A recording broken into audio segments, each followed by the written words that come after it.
So I knew when we did this sermon series, I knew when we started thinking about it and praying about it, that this was going to be a good series. It was going to be good conversations that came out of it, because I knew that if we dug deeply into the way that we're wired and the way that we were designed and the way that God created us to be and started living into those strengths and having conversations about them, it would start to light people up. People would get energy. We've been in this sermon series where we're talking about living your strengths and finding those things that God has given you, the ways that God has wired you, and live into those. Focus on those. Don't focus on the things that the world tells you should do, or the things that maybe your sister tells you that you should do, or your mom tells you that you should do. Don't focus on those things, but focusing on figuring out the things that you're really good at, the things that give you life, joy, and energy, to live your strength. But the question is, how do we do that if we don't know what those things are? So that's kind of been the journey we've been on for 2 weeks. The first week, we talked about the fact that you are fearfully and wonderfully made, and that's the starting point. And that word fearfully actually comes from a word yare, which means in awe of. God all fully made you. God made you with all. So that's to start off the thing and say, you're worth it. You have to believe that God loves you enough to give you strengths in order to kind of go to the next place. And then last week we talked about discovering your strengths, figuring them out. We looked at Paul's imagery of the body, that the body has so many different parts and that we need every part. And every person is important and every person is valuable. So we got to the end of that last week, and I asked some questions. That some folks have come to me and said really resonated with them and sat with them. I said, what if I'm right? What if living your strengths actually enriches your life and enriches the life of an entire community? And what if this becomes another thing that you look at and you just say, that's just another thing and I don't do it?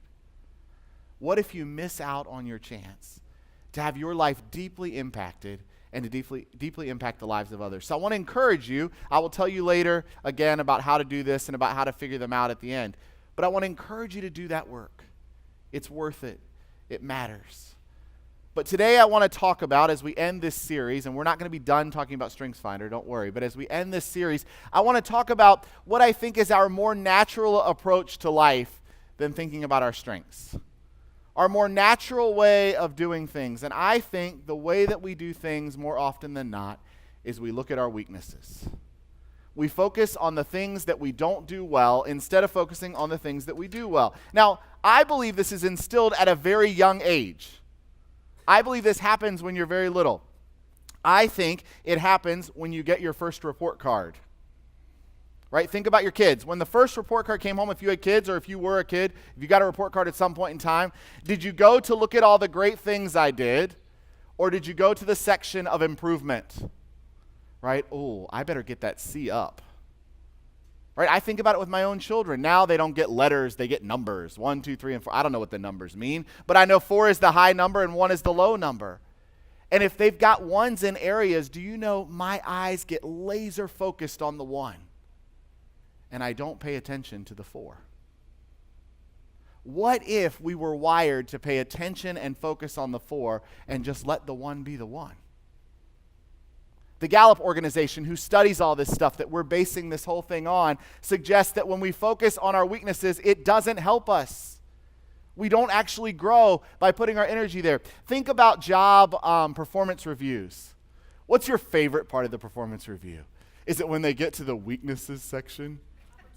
Opportunities for growth, right? That's the PC way of saying your weaknesses, the things you don't do well. And you know what's funny? For years, I've been part of a process where we do these 360 reviews, right? Where everybody gets to tell you what your weaknesses are. Everybody. And people love that part of filling out the review for people, right? Strengths, oh, they're nice. Weaknesses, they do this, this, this, this, and this. What if we focused on our strengths? What if we put the energy, what if we got rid of the weaknesses section? And we said, let's focus on the strengths, because, friends, the research says that's what actually makes people grow. When they live into their strengths, not when they live into their weaknesses. The challenge is, most of us have this voice in our head. You may not have it. It might just be me. A voice, when something doesn't go right or something doesn't go well, that says, you're not good enough. You don't do that well.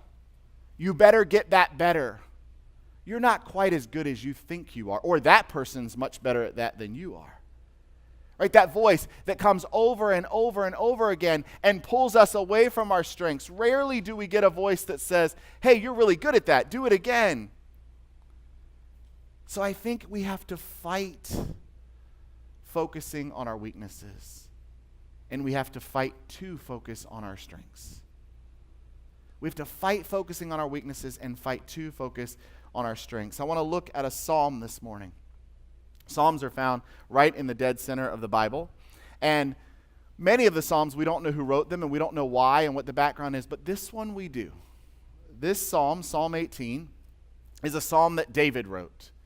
And David is somebody that we kind of follow through the Bible. David is the young shepherd boy you may have heard the story of that defeats Goliath, right? The big Philistine giant and monster. David is the guy that goes on to be king. He starts off as a shepherd and he goes on to be king. But David doesn't have this perfect road. And he writes this psalm today in response to a situation that he had where the king before was Saul. And Saul's wife doesn't like that people like David so much, so she tries to encourage Saul to go after David. Take him down is the story. Go get him. And Saul decides he's going to kill David.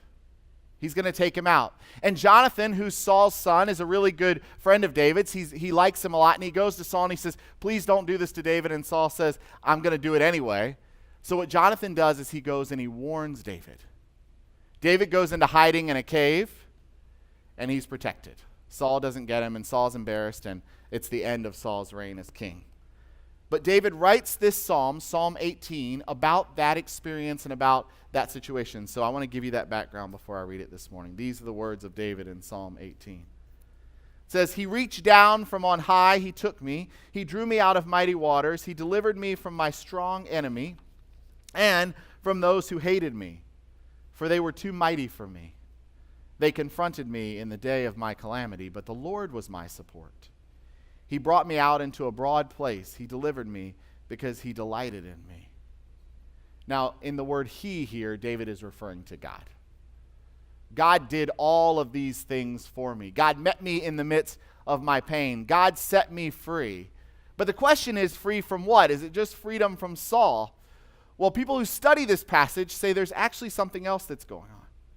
In this little section where David says, for they were too mighty for me, God is freeing him from focusing on the weakness that he can't win.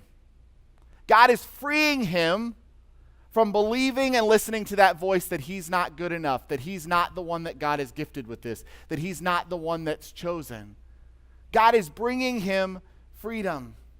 Now, David could have focused and he could have said, you know what? I'm not doing this. I'm just going to run off in hiding and never come back. He could have just said, I'm not strong enough. I don't have that gift. I can't lead. That's not what I can do. But David chooses to remember the fact that when he was a young boy, he defeated a big giant, and there was no reason for him to have been able to do that. He seems to remember the fact that when he went into hiding, God was present. He seems to remember what he says at the end.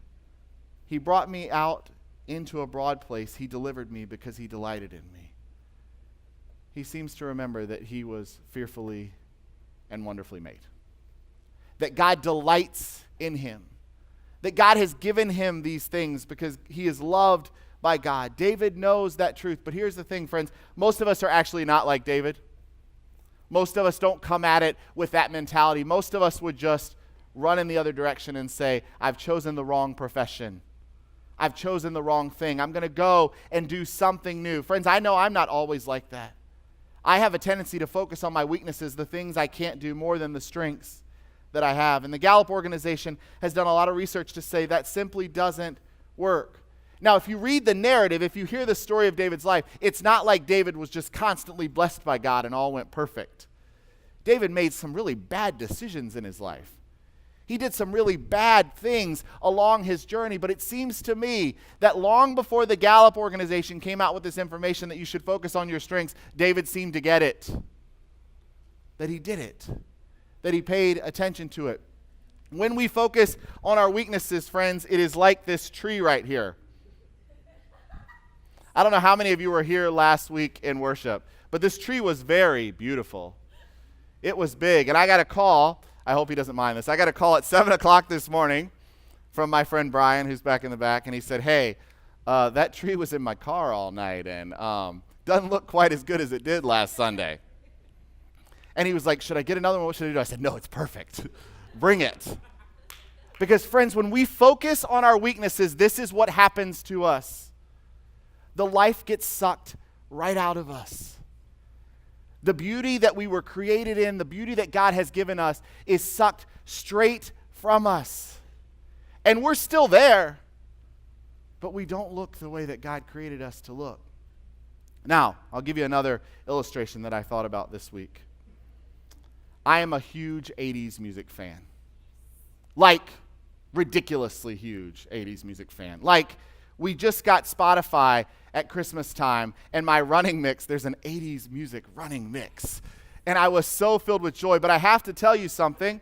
There are a few things in my marriage that my wife say, had I known this before we got married, I wouldn't have, but that is one of them. She regularly tells me if she had known my musical choice, I guess I faked it well when we were dating, but if she had known my musical choices stepping into marriage, she wouldn't have done that. Because she has had to listen to 80s music forever. And I love it. I mean, one of my favorite, and if you don't like him, please don't tell me. One of my favorite 80s musicians is Billy Joel. Love Billy Joel. I mean, Piano Man? Come on.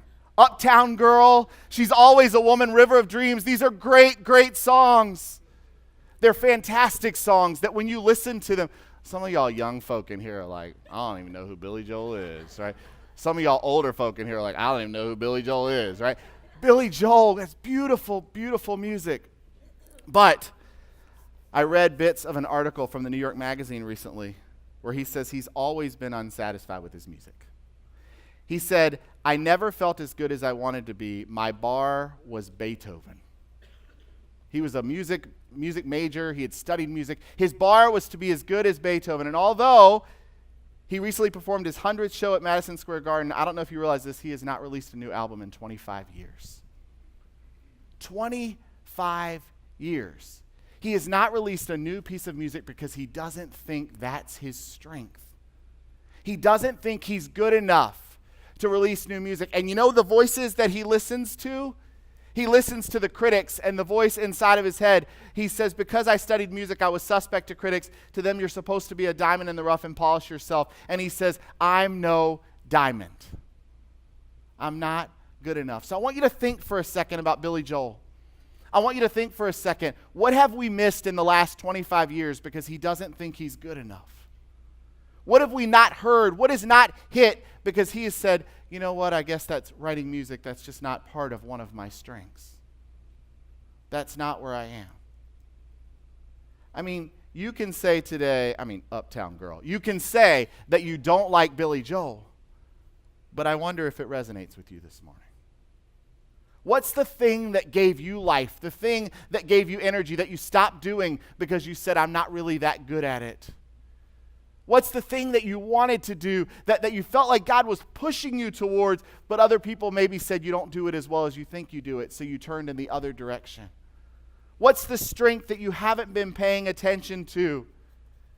And what's the world missing out on because you're not paying attention? What's missing? For 25 years, he hasn't released a new album. What voice are you listening to? I want to encourage you to listen to the voice that talks about your strengths. Again, I'm going to say it. Get the book, Living Your Strengths. Take the test. Every single person that has taken the test has come to me and said, it is shocking what it tells me. The Gallup organization has done years and years and years of research to get this stuff to where it is. Get the book, Living Your Strengths. Take the test. If you can't get the book, you can take it online. Gallup organization has the book. Join one of the life groups. I know we're going to be in week 2 this week. Join one of them. There are forms over there. Patty has them on that table. If you want to join a group that tells you when all of them are, take the next step in the group. Share your strengths. Go to our website, restorationreston.org/talents. Put your strengths in there. If you know your talents, please go in and put them in there. It helps us. Mark put March 10th on your calendar. Come to worship that day, stay after worship. We're going to have pizza, we're going to have fun, but we're going to talk about these strengths. We're going to take it to the next level. So that's sort of the practical stuff. But I want to encourage you in something else this morning. I want to encourage you another step. I want to offer you another step. Once you've identified your strengths, I want you to think how you might begin to live into them. What you might begin to do with them. You know, Nick and Joey talked last week, and Sage talked this week about some opportunities that you can begin to use your strengths in the church. I really hope it's going to be like 5 minutes. I hope you'll stay after and stay right in here today after we offer the benediction today, that you can think about those. But I also hope that you'll begin thinking about how you're going to use your strengths in your everyday life, not just involved in the church, but in the other things that you do. How are you going to use your strengths to bring you life in your workplace, in your family, in your roommate situation, in your neighborhood, in your community? How are you going to live into those things? Because when we do, that's what brings us life. Remember what David said in the last part of that psalm that I read. Verse 19, he said, "He brought me out into a broad place. He delivered me because he delighted in me." What I believe that is the message of God, the good news of the message of God, the narrative of the story, is that God loves you, is that God delights in you. God has a desire for each and every person to know God and to experience God. When we live into our strengths, I believe we begin to do that more. I believe we begin to see ourselves as that gift. Don't be like Billy Joel. Don't give up. Don't focus so much on your weaknesses that it literally takes the beauty away from you.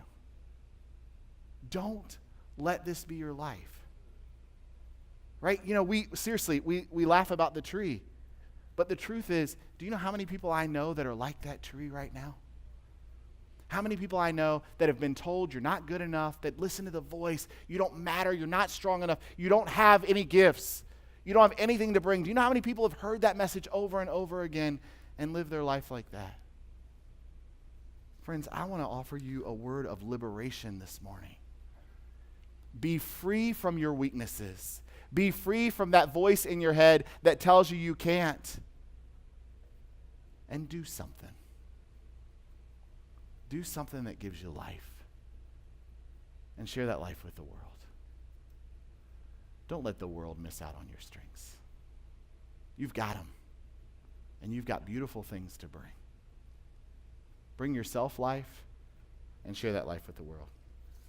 Amen.